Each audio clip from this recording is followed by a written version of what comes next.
Alright, we're going to do a little bit of work on the idea of leading. And leading is where you're attacking and going after them and basically trying to make them react to you. It's one of the things where you're very much trying to control the initiative of it. So instead of waiting for them to swing and you hit them, it's I'm going after them because I want to put them in a bad position and then hit them. Or they're open and I want to hit them. Like it's very much built on the idea of target them when they're open or vulnerable. A good example of this would be, say, you're jogging towards me. So come on through the jog in. And that moment where you're coming to a stop and your weight is settling and you've not quite gone, I'm ready to fight. Yeah. Throw a shot out. Chain would also do the same type of thing. Like if I'm running against you, so I go for a jogging against you, and you see me coming down to a stop, and I'm not in a good position. I'm not, I've stopped a little bit too far in. Yeah. I've stopped with my weapon in a bad position to try and see an opening. Yeah. It's that type of snap the shot out and hit them. That's the first basic way of doing it. It's very much built on the idea of I know what a bad position looks like. So the most common one with all weapons is my weight is still up, I'm planting, I haven't actually put myself ready to fight yet. And the other person has stopped just that moment earlier, is ready, snaps the shot out and hits them.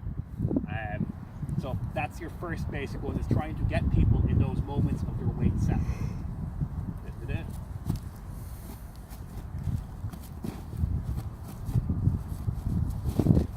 Because in that moment while my weight is settling, I can't actually change where I am.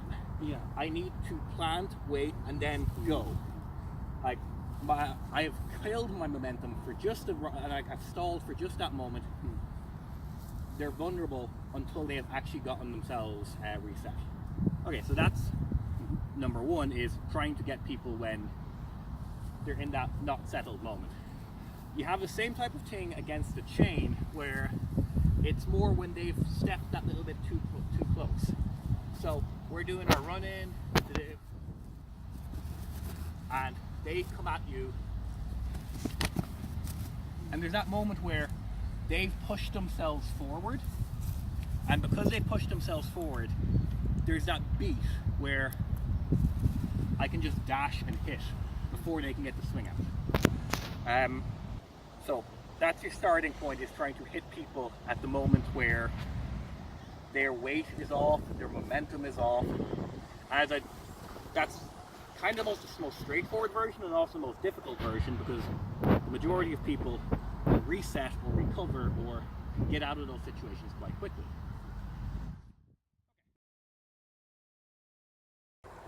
Straightforward approach will work on some people, as in I snap a shot out, they're open, but a lot of people will recover too quickly for it. Some people you'll be able to just basically be able to manipulate them around the That's kind of what you want to try and do, is either feint to get someone open, combo to get someone open, or just move their damn weapon. As this is all purely talking offensively.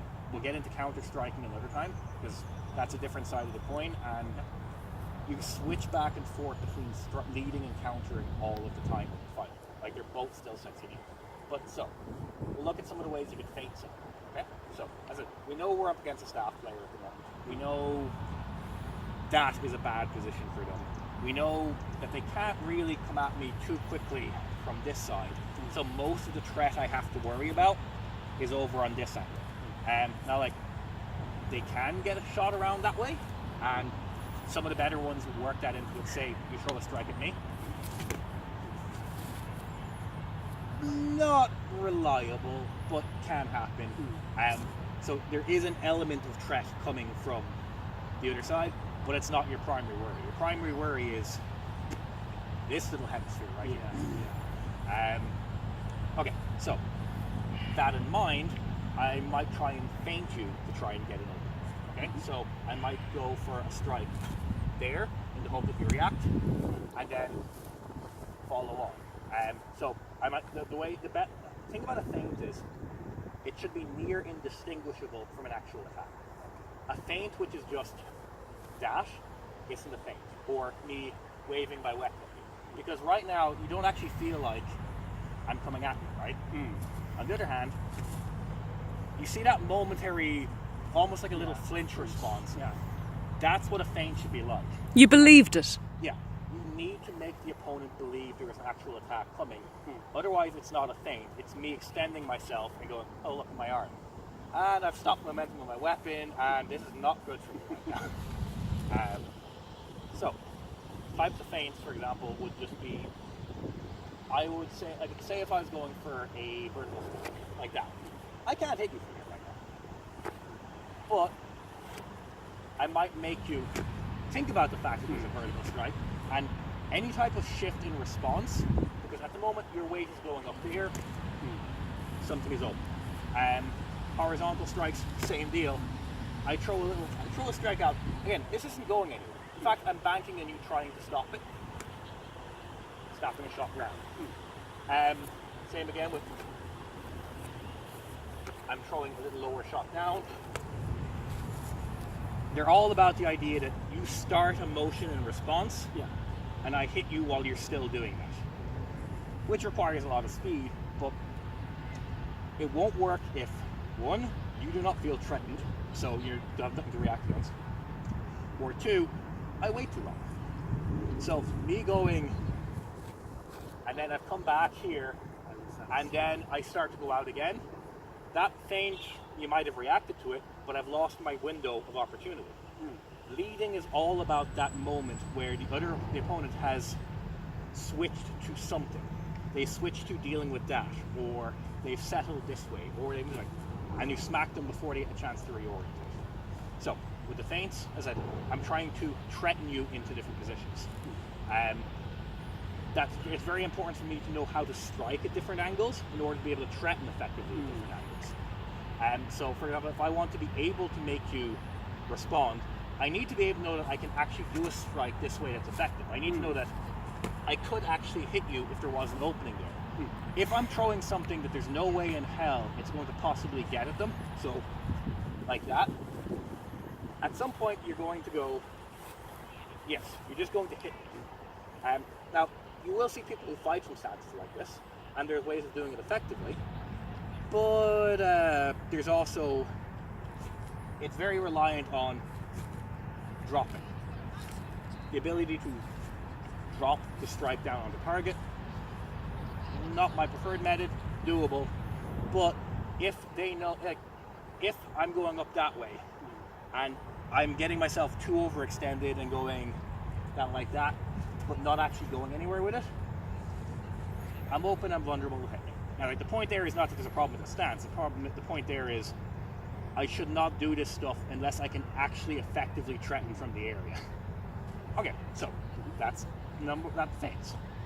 Next idea is combinations or setups, where I'm chaining strikes together in order to get the goal. So, example there would have been, like, example right from the start was like that. That ties in with moving the weapon as well. What I'm trying to do here is I'm trying to attack you and have you react, and as you react, creates an opening. So, we're fighting.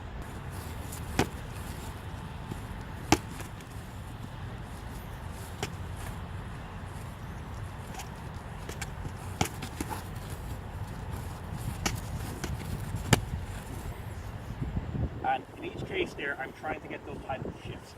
I'm throwing attacks in the hopes that you maneuver around to respond to those attacks, and I hit you in what's open.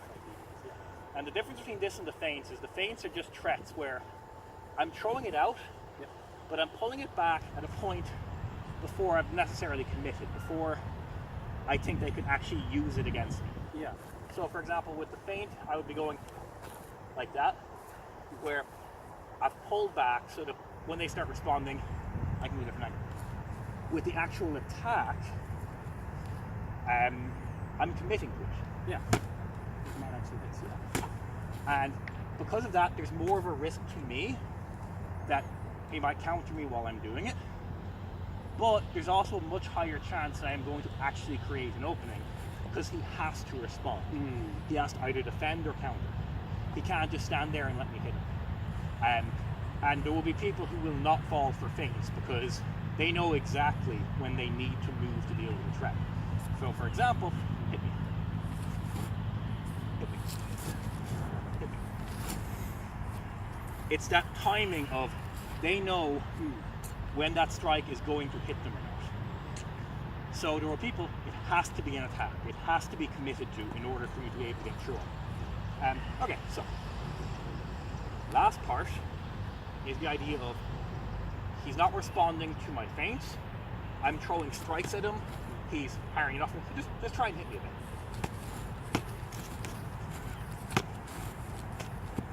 And it's that case of he's just not opening up. Yeah. So, brute force approach. They aren't moving your weapon where they want them to. You move the weapon yourself. And some people think about, like, you know, you shouldn't attack the weapon, you should just attack the person, because it's a kind of fighting philosophy that gets people pick up from other stuff they've done. For something like Jugger, being able to get their weapon into a bad position and hit them is ideal. So, ways I can move the weapon, you've got what we've been trying to do, where it's just literally bat the thing, like slap hit. Slap hit. Knock the weapon to an angle where you've created gap, hit, because I have that reaction time. Knock the weapon, hit. Those are your starting level ones of that, as in, you know, they are the easiest ones to do. The reaction gap is very small, as in they will recover quite quickly, but they're definitely there. On the other hand, larger version of it would be, so for example, he's throwing a strike at me, knock him aside. But that's kind of a countering version, but I can do that offensively as well, where I'm just going in and I am shoving it aside. Now, as I said, it's not really a strength approach as much a leverage approach, because what I'm not trying to do is go lock and shove with my arms. What I'm trying to do is have most of it come from my hips and that step. I'm stepping, and as I'm doing it, I'm allowing the force to project that way. So I think it overextended, and then I hit it. Other examples would be that type of in and pin. And again, it's not strength, it's leverage and timing. I'm trying to get that contact point at somewhere where I can move your weapon and trap. Now, let's see what happens if I try that higher up in your weapon. Notice that I try that here. Yeah. So what I'm having to do is trap down there, because at that point you can't pull it up again. Yeah. And that's with those type of moved or weapon scenarios where it's not just slap, where it's actually push and shove. You're not trying to have a strength battle. You're not trying to get into a who can shoot harder. You are trying to use physics to beat them up. Yes. So, for example, do that on me. You're aiming for about there on the weapon, and you want to trap it in against my body. So go. Yep. And go. And go. And go. Yep. And so the idea is built around that. You get them at a moment where they're not prepared to adjust. Because say I'm further out here, go, and it just becomes shove. Like someone who's settled and waiting and ready, you generally can't lead on that way, so open them up a little bit first. So we're fighting. I've made you move. I've made you change out of position, and then I use one of the other options to get out. Okay, so there's three basic concepts for it, for how you could lead if you can't get the straightforward approach. Feint them, combinations, or maneuver their weapon itself. Just go the actual, okay, you won't move, I shall move you. Loads and loads of variations, loads of differences with different weapons. Like for example, we've been looking at the staff. If I was looking with, say, you were against a Q-tip, danger areas are completely different, depending on the kind of stance they're in. So, you know, someone is prepared like this, you have threats on this side, you have threats on this side, you have big pokey length that can come at you. Your windows for what's open are different, which means each weapon has a different set of bad positions you want to learn to put them in. They also have a different set of threat positions where, so in that entire fight we were having, we were both worried about this little hemisphere over here. Now suddenly, you have another hemisphere to worry about. There's another threat area to worry about. And there's also the fact that suddenly, straight line pokey enters the game. But that leads into knowing the threats, but also knowing their bad positions. Once they're out here, that's technically a vulnerable position. Knock my weapon down. Open, vulnerable. Again, small window to do it because they recover really quickly, but it's one of the times when you get. The other thing being as well, with say I'm fighting a Q-tip, I want to maneuver his weapon. What way do you not want to maneuver my weapon? Yes, because that brings the other threat into play. So if you're maneuvering the Q-tip, you want to maneuver it so that all of the threat has to come back round one particular way. You're not trying to just maneuver it so you've got threat here, threat here, threat here, threat here, because that just means you have to still worry about a problem on some side. You're trying to maneuver it so all of the threat ends up having to come at you from one direction. Each weapon will have a very different set of these, different kind of threat areas and bad positions to put them in, which is why it's really important to learn those rather than just, you know, I'm going to do the same thing on everyone and spam it until it works.